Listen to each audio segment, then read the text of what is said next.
Picture yourself deep inside a foreign land. The air is cold and damp. Heavy fog presses against your skin. The tall, ancient trees loom overhead like silent giants, their branches tangled, blocking out the pale light of the morning. You hear distant sounds, faint, almost indistinguishable, the soft crack of a branch snapping underfoot, the flutter of wings high in the canopy, the low groan of wind threading through the endless forest. You grip your shield a little tighter. You tell yourself it's nothing. Your comrades march ahead of you, their armor clinking, their faces set in quiet discipline. You are part of the greatest army the world has ever seen.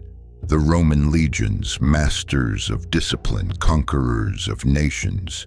And yet here in these wild woods of Germania, something feels wrong. The road ahead is narrow and winding. The thick undergrowth hides all beyond a few meters. The column stretches for miles, broken by carts, pack animals, and civilians following the army. You have been marching for days now, deeper and deeper into these cursed forests. The promised rebellion you were sent to suppress remains unseen. Instead, only this oppressive silence follows you. And then, just for a moment, you see it. Movement quick, a shadow flitting between the trees. You glance around, heart quickening, but no one else seems to notice. You convince yourself it was your imagination. You keep marching, but soon you will realize you are not imagining anything at all.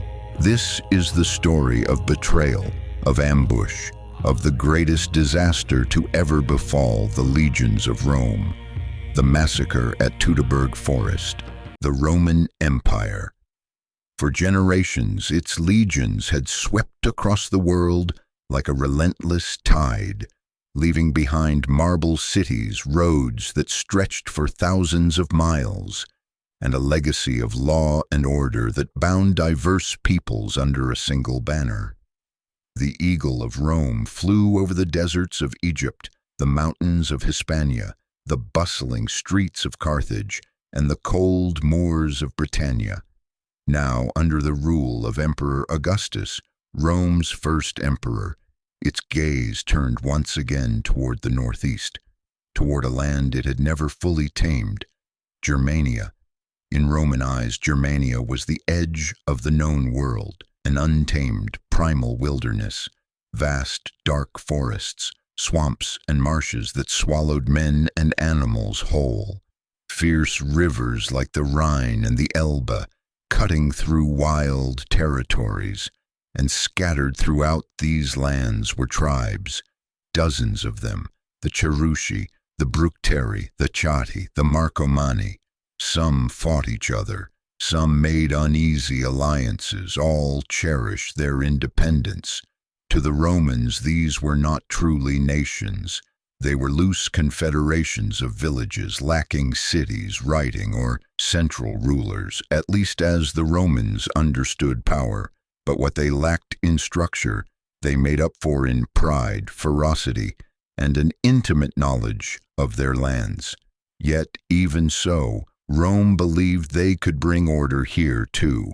After all, had not Gaul, once wild and divided, now become a prosperous province under Roman rule? With careful governance, trade, and a strong military presence, surely Germania could be tamed in the same way.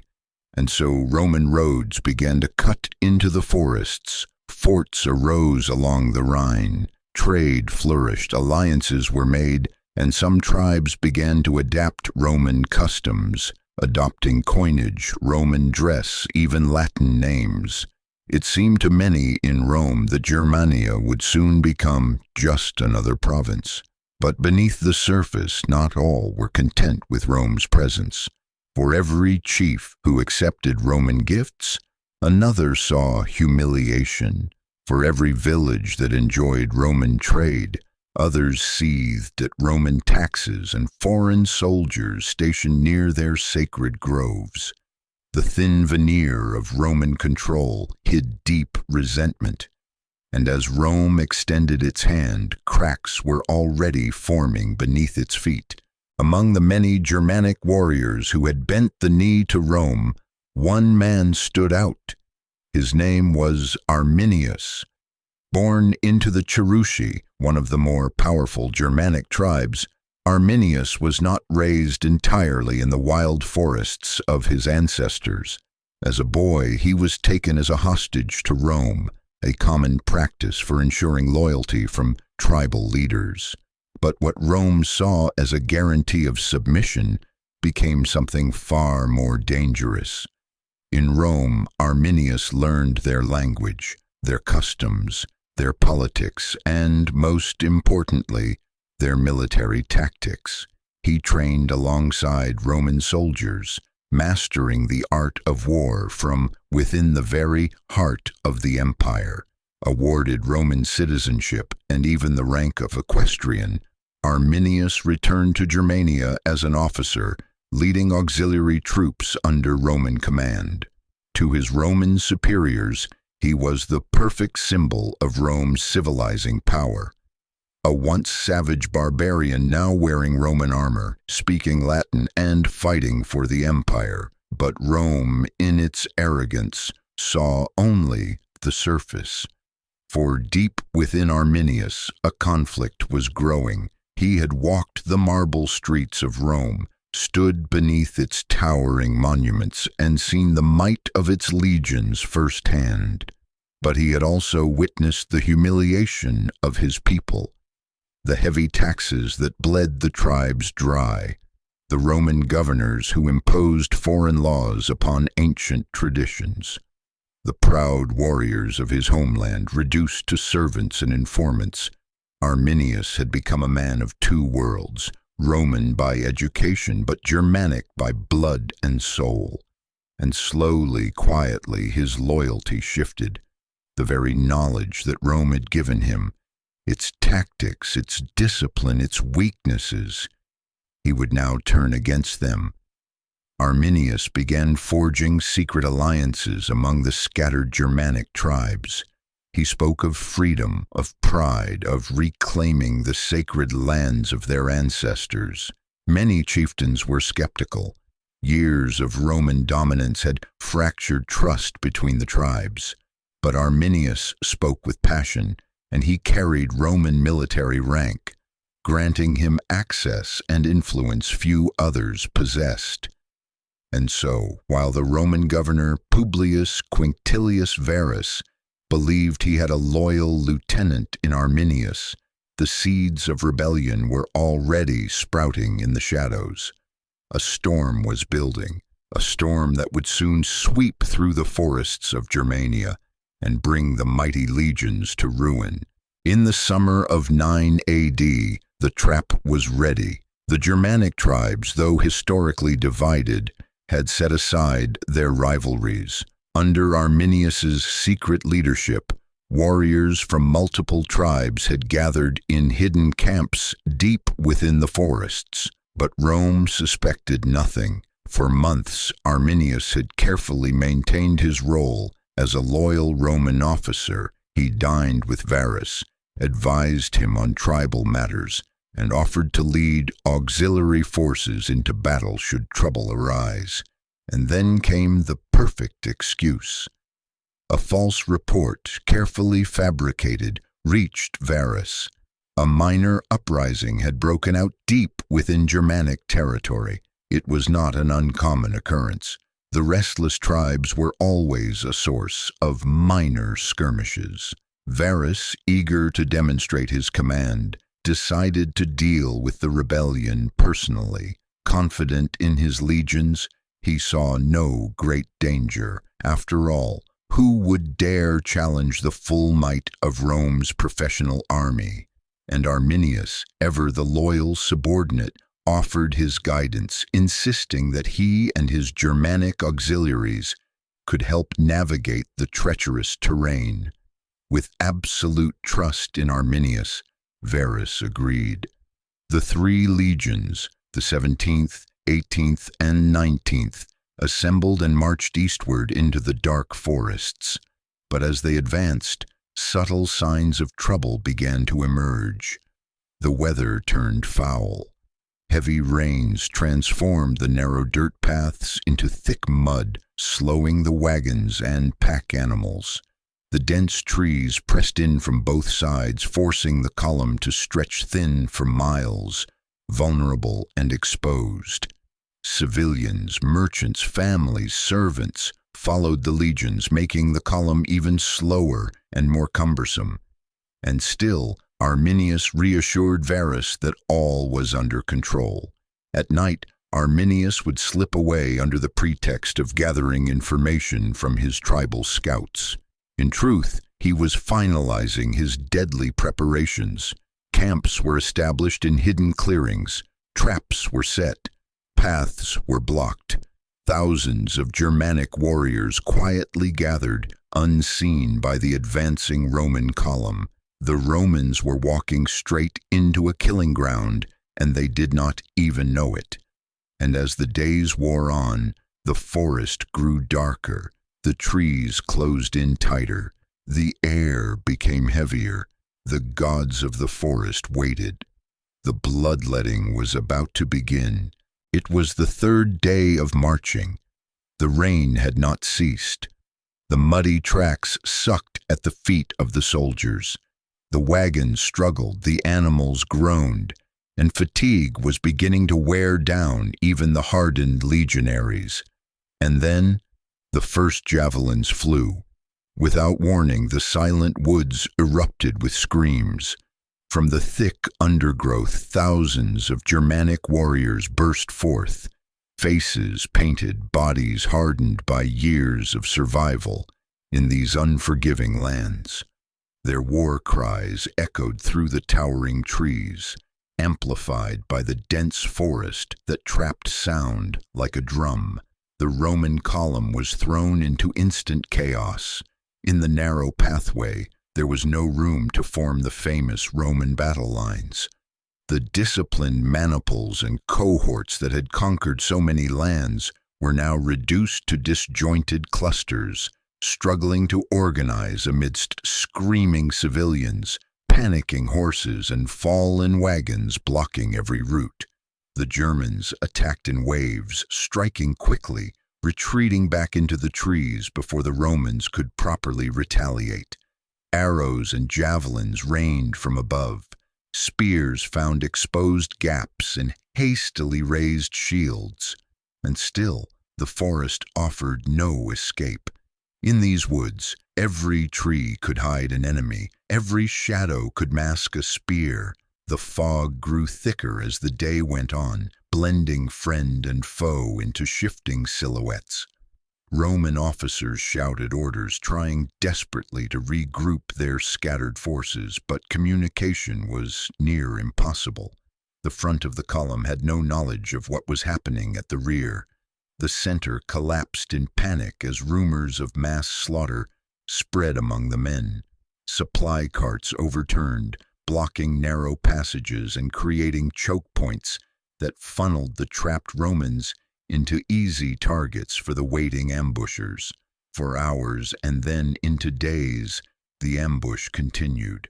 There were no decisive battles, no grand maneuvers, only relentless harassment, a slow, bleeding death for the Roman army. The wet, heavy air carried the cries of the dying across the miles-long battlefield. Exhaustion set in. Fear replaced discipline. Hunger gnawed at their strength. And always, from the shadows, the Germanic warriors struck again. Days passed. The relentless assault showed no signs of ending. The proud banners of the 17th, 18th, and 19th legions lay broken and trampled into the blood-soaked mud. The surviving soldiers were exhausted beyond measure, cold, starving, and surrounded.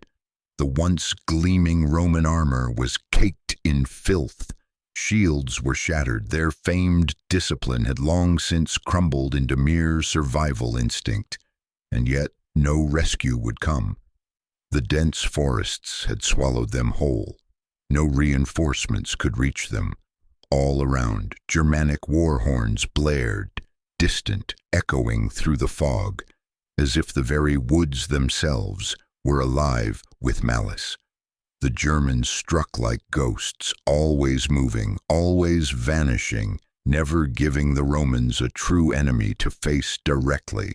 On the fourth day, as the rain fell heavier and hope slipped further away, Publius Quinctilius Varus, governor of Germania, made his decision. Wounded, humiliated, and unable to salvage the disaster, Varus knew what awaited him if captured: torture, humiliation, and disgrace in the public squares of his enemies. Rather than face such a fate, he drew his sword and fell upon it, ending his life amidst the screams of his dying men. His officers, too, followed him into death.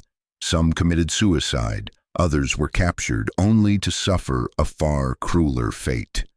A few groups of Roman survivors broke away and tried desperately to flee, only to be hunted down like animals in the forest. Some were taken prisoner. Many were sacrificed to the gods of the Germanic tribes, their severed heads nailed to trees as offerings. The great standards of the legions, the aquilae, the sacred eagles, were seized by the victors.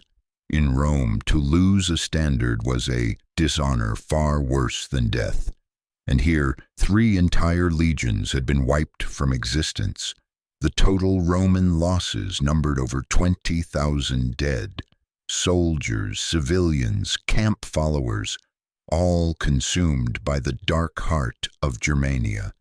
In a single devastating blow, the illusion of Rome's invincibility had been shattered. When news of the disaster finally reached Rome, it struck the empire like a dagger to the heart. Word traveled slowly, carried by the few terrified survivors who managed to escape the forests and make their way back across the Rhine.